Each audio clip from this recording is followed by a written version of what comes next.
बिस्मिल्लाहिर्रहमानिर्रहीम। Doctor Asif Maqsood Bhatt, founder president of Indian community awareness programme.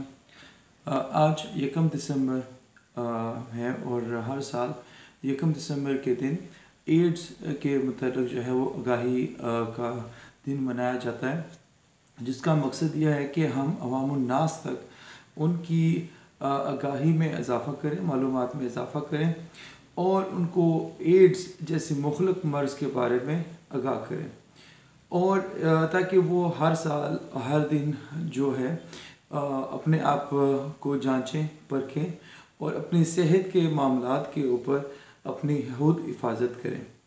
अगर उनको इस बात की जानकारी होगी, इस बात की मालूमात होगी कि एड्स क्या है, उसकी अलामात क्या होती हैं, कैसे फैलता है, तो वो इसके बारे में मुअस्सर इक़दाम भी कर सकते हैं, जिससे वो अपनी और अपने घर वालों की, अपनी ख़ानदान की सेहत के मतलब मुख्तलिफ़ इक़दाम करके अपने आप को सेहतमंद और खुशगवार ज़िंदगी की तरफ गामज़न कर सकते हैं। एड्स बहुत ही मुख्तलिफ़ और जानलेवा मर्ज़ है जो कि आए दिन मरीज़ को, इंसान को मर्ज़ की शिद्दत की तरफ लेके जाता है, और हर आया दिन जो है वो इंसान के लिए एक अज़ियत नाक दिन साबित होता है, जिसमें इंसान को मुख्तलिफ़ तरह के मुख्तलिफ़ अनवा के जो मर्ज़ हैं वो लाहक हो सकते हैं। बेसिकली इम्यूनो कम्प्रोमाइज्ड स्टेज हो जाती है, जिसके अंदर आपकी जो क़ुव्वत मुदाफ़ित है वो ज़ाइल हो जाती है, और इस क़ुव्वत मुदाफ़ित के ज़ाइल होने की वजह से इंसान को तपेदिक और इस तरह की मुख्तलिफ़ सांस की बीमारियाँ, पट्ठों की बीमारियाँ और इसके साथ साथ खून की बहुत सारी ऐसी बीमारियाँ हैं जो लाहक हो जाती हैं, और ये बीमारियाँ आए दिन बढ़ती जाती हैं। हर 7 में से 1 शख्स एड्स के मुतल्लिक़ बेखबर है, उसको ये मालूमात ही नहीं है कि क्या उसको एड्स है या नहीं है, और मुख्तलिफ़ तरीक़ों से एड्स कैसे फैलता है।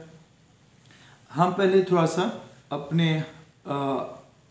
आलमी अदाद शुमार के मुतल्लिक़ अगर देखें तो 2019 तक 38 मिलियन जो लोग हैं वो पूरी दुनिया के अंदर एड्स का शिकार है, और जून 2020 तक जो है वो 26 मिलियन लोग हैं जो कि इसका इलाज ले रहे हैं, यानी एड्स के मुतल्लिक़ जो इलाज तजवीज़ करता है वो इलाज ले रहे हैं।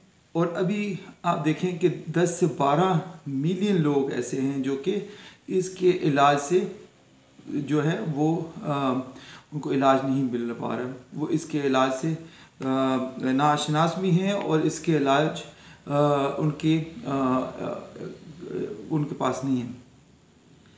पाकिस्तान में अगर देखें तो पाकिस्तान में तकरीबन 2018 तक जो है वो 1,60,000 लोग थे जो कि एड्स का शिकार थे, लेकिन जो अभी लेटेस्ट अदाद शुमार हैं उसके मुताबिक ये तादाद जो है वो 2 लाख से ज़्यादा तजावज़ कर गई है, और मज़ीद इसके बारे में अदाद शुमार जो है वो गिने जा रहे हैं ताकि हमें एग्जैक्ट जो है वो फिगर मालूमात हासिल हो सके। और आए दिन जो हमारे अदारे हैं, हमारे हेल्थ डिपार्टमेंट हैं और बाकी जो इदारे इसके ऊपर काम कर रहे हैं वो इसके अदाद शुमार कलेक्ट कर रहे हैं। अब हम ये जानते हैं कि एड्स हमारी कैसे लगता है, किसी इंसान को कैसे फैल सकता है। तो इसमें जो खून, मनी, अंदाम नहानी के सियाल और मलाशी सियाल से, ये 5-6 चीज़ें ऐसी हैं जिसकी वजह से एड्स जो है वो किसी इंसान को दूसरे इंसान में मुंतकिल हो सकता है। स्पेशली जो गैर महफूज जिनसी तल्लुकात हैं, इस्तेमाल शुदा सिरिंज और ऐसी इस्तेमाल शुदा सिरिंज जो किसी एड्स के HIV के जो मरीज़ हैं जिसको already human immuno compromised immuno deficiency जो वायरस है, ठीक है, वो उसको लाहक हुआ है और उसके इस्तेमाल से दूसरे मरीज़ को जो है वो लग सकती है। फिर ऐसे औज़ार, ऐसी सुई जो कि इंजेक्शन हो गया, कोई इक्विपमेंट हो गया, कोई ऐसे आलात हैं जो कि HIV मरीज़ के ऊपर इस्तेमाल हुए और वो प्रॉपर्ली स्टरलाइज नहीं हुए, तो उसका इस्तेमाल अगर किसी और मरीज़ पे करेंगे जो HIV नेगेटिव है तो उसको हो सकता है। इसके साथ साथ गैर मुसद्दक़ा खून, कि ऐसा खून जो कि HIV के मरीज़ का हो, उसको तस्दीक स्क्रीन ना किया गया हो, उसके इंतकाल से फैल सकती है। ऐसे लोग जो HIV नेगेटिव हैं लेकिन उनकी हाथ की हथेलियों पे ज़ख़म या जिस्म के किसी हिस्से पे ज़ख़म हो, या हाथ की जिल्द जो है या उसकी जिस्म की जिल्द जो है वो टूटी हुई है और उसमें अगर खून या कोई ऐसा मवाद जो HIV मरीज़ का है वो लग जाए तो फिर उससे भी वो मर्ज़ जो है वो मुंतकिल हो सकता है।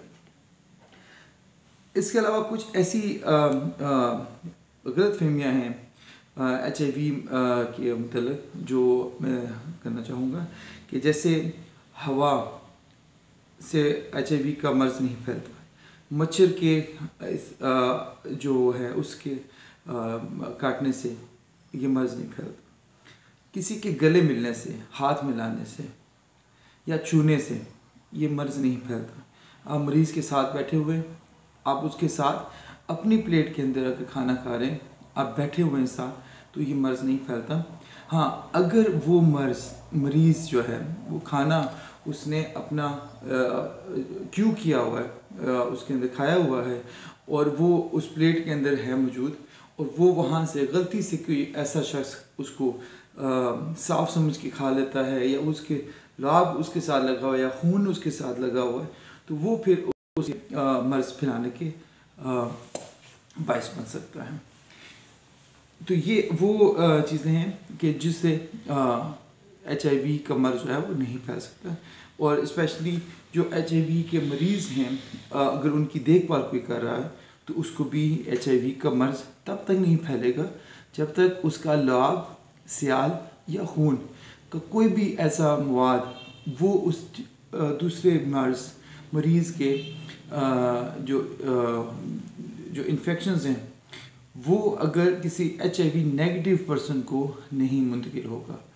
अगर वो ये 3-4 चीज़ें नहीं मुंतकिल हो रही, इसका मतलब है कि वो मरीज़, वो जो इंसान है वो मरीज़ HIV का नहीं बन सकता, उसको HIV मुंतकिल नहीं हो सकता। इसके साथ साथ हम ये देखते हैं कि HIV के अंदर वो कब एड्स में कन्वर्ट होता है। तो पहले तो है एक एक्यूट स्टेज है, एक क्लिनिकल लेटेंट स्टेज है, एंड देन एड्स की स्टेज आती है। तो एक्यूट स्टेज होती है वो 2 से 4 हफ्ते, जिसमें फ्लू जैसी अलामात आती हैं, जिसमें नज़ला ज़ुकाम की कैफियत, थकावट, सुस्ती, बेचैनी और पसीने आना, स्पेशली जो रात को ठंडे पसीने आते हैं, गला का ख़राबी, थकावट और गुदूदों का बढ़ जाना, जो आपके लिम्फ नोड्स हैं, जो गुदूदें हैं, उनका बढ़ जाना। इसके अलावा पट्ठों का दर्द, ये वो अलामात हैं कि जो इस स्टेज में आती हैं। इसके साथ मुंह के छाले वो बन सकते हैं, लेकिन ये 2 से 4 हफ्तों के अंदर अलामात आ सकती हैं। इसके बाद एक क्लिनिकल लेटेंट स्टेज आती है कि जिसको 10 से 15 साल लग सकते हैं। इसमें अलामात कोई नहीं होती, और इसके साथ साथ जो अगर HIV का जो लोड है, जो वायरल लोड है, अगर वो पॉजिटिव होता है, यानी किट के ऊपर मरीज़ जो है उसको HIV की शिनाख्त हो जाती है, तो इस स्टेज के ऊपर मरीज़ जो है वो किसी दूसरे इंसान में जो HIV नेगेटिव है, जो नार्मल ज़िंदगी बसर कर रहा है, उसके अंदर ये मर्ज़ मुंतकिल कर सकता है। अब HIV लेटेंट के बाद जो स्टेज आती है वो आती है एड्स की। मुकम्मल एड्स के ऊपर मरीज़ जो है वो शिफ्ट हो जाता है, उसको वो अलामात आना शुरू हो जाती हैं जो कि एक एड्स की होती हैं, एक्वायर्ड इम्यूनोडेफिशिएंसी सिंड्रोम, जिसके अंदर उसको बहुत सारी जो बीमारियाँ हैं वो आ गिरती हैं। इसके अंदर जो ख़ुसूसी अलामात हैं वो वज़न बहुत तेज़ी से गिरता है, कमज़ोरी, सुस्ती, लागरपन और थकावट, शदीद थकावट, और इसके अंदर मरीज़ जो है उसको भूख नहीं लगती, भूख की कमी हो जाती है। इसके अलावा जो डिप्रेशन है, डायरिया, पेचिस, अनएक्सप्लेन्ड वेट लॉस इसको कहते हैं कि मरीज़ को हर हफ्ते जो है वो 2-3 एपिसोड्स या 5-6 एपिसोड जो है वो डायरिया के शुरू हो जाए और उसमें कोई खास वजह भी दिखाई न दे। इसके साथ जिल्द के नीचे वाले हिस्से पे धब्बे पड़ जाना, भूरे रंग के या पर्पल कलर के या पिंक कलर के धब्बों को पड़ जाना। इसके साथ साथ मुंह के अंदर शदीद छाले पड़ जाना और स्पेशली जो याददाश्त की कमी यानी मेमोरी लॉस जो है वो इसके अंदर ज़्यादा हो जाता है। अब ये जो मर्ज़ है वो हमें कैसे मालूम पड़े कि हमने इस मर्ज़ का शिकार हो गए हैं, तो उसका एक वाहिद हल है। वो वाहिद हल क्या है? स्क्रीनिंग। कि HIV की स्क्रीनिंग किट्स जो हैं वो करीबी मरकज़ सेहत पे मौजूद होती हैं और जो महकमा सेहत हैं हमारे पाकिस्तान में मुख्तलिफ़ सूबों के अंदर तकरीबन हर सूबे के अंदर उन्होंने ये प्रोवाइड कर दी हैं, ये फराहम कर दी हुई हैं। आपके हस्पतालों के अंदर मौजूद हैं, तहसील हेडकोार्टर्स के अंदर मौजूद हैं और जो हेल्थ की टीम्स हैं वो भी जाके मुख्तलिफ़ HIV की स्क्रीनिंग कैंप्स करते हैं। तो उनके साथ तावन करें, उनके साथ जो है वो हिस्सा भी लें इस मुहिम के अंदर। और एक जो अहम चीज़ है जो हम जिसको डिस्करेज करेंगे वो है कि इसको आपने HIV की जो मर्ज़ है या मरीज़ है उसको हकारत से नहीं जानना। मर्ज़ को हकारत से जानना है, मरीज़ को नहीं जानना। जैसे कहते हैं कि नफ़रत जुर्म से है, इंसान से नहीं। तो नफ़रत जो है वो एड्स के साथ होनी चाहिए, वो इंसान से नहीं होनी चाहिए। और आपने उस मरीज़ को इनकरेज करना है, उसको हौसला अफजाई करनी है, उसकी दिलजोई करनी है, समाजी तौर पे भी और इंसानी तौर भी, अखलाकी तौर के ऊपर भी। और उसको आपने जो अद्वियात हैं उसकी फराहमी के लिए उसको ताउन करें, वहाँ तक सेंटर तक लाने तक उसको ताउन करें और उसको बोलें कि वो स्पीक आउट करे। बहुत सारे हमारे जो इंसान हैं जो हमारे गिरदोनवा में, हमारे आस पड़ोस में लोग रह रहे हैं, वो उनके ना बोलने की वजह से एड्स का मर्ज़ जो है वो फैल रहा है। वो इसको एक तोहमत के तौर पे या एक टैबूज़ के ऊपर ले लेते हैं ताकि वो उसके ऊपर बात ही नहीं करते। जब बात नहीं करते तो एक शख्स से दूसरे शख्स में मुंतकिल होता है, उससे तीसरे शख्स में, और फिर करते करते जो है ये फैलता जाता है। और अगर किसी की शरीक हयात को ये लग गया, माँ से बच्चे के अंदर मुंतकिल हो सकता है। जो माँ का दूध है वो इसका ज़रिया बन सकता है। तो अब 3 शख्स मुंतकिल इसके जद में आ गए। तो जब तक हम बोलेंगे नहीं, जब तक हम इस पर बात नहीं करेंगे और ऐसी जो सेंटर्स हैं जो कि सेक्स वर्कर्स के हैं या फिर HIV ड्रग्स यूजर्स के हैं, उनको भी वहाँ पे आप एक महल्ले की कमेटी बनाएं, एक इलाके की कमेटी बनाएं और वहाँ पे इन जो बीमारियों से उन लोगों को निजात दिलाएं, उनके समाजी और माशरती मसाइल को हल करें ताकि वो जिनसी बेरारवी की तरफ ना जाएं, इंजेक्शन जो वो लगाते हैं ये वो उसकी तरफ ना जाएं, जो वो नशा आवर चीज़ें इस्तेमाल करते हैं उसकी तरफ ना जाएं, वो माशरे का एक अच्छा फ़र्द बन जाए। तो मैं इसी के साथ आपसे इजाज़त चाहूँगा। इंशाल्लाह उम्मीद करते हैं कि हम पाकिस्तान को सेहतमंद पाकिस्तान बनाने में अपना कलीदी किरदार अदा करेंगे। अस्सलाम वालेकुम।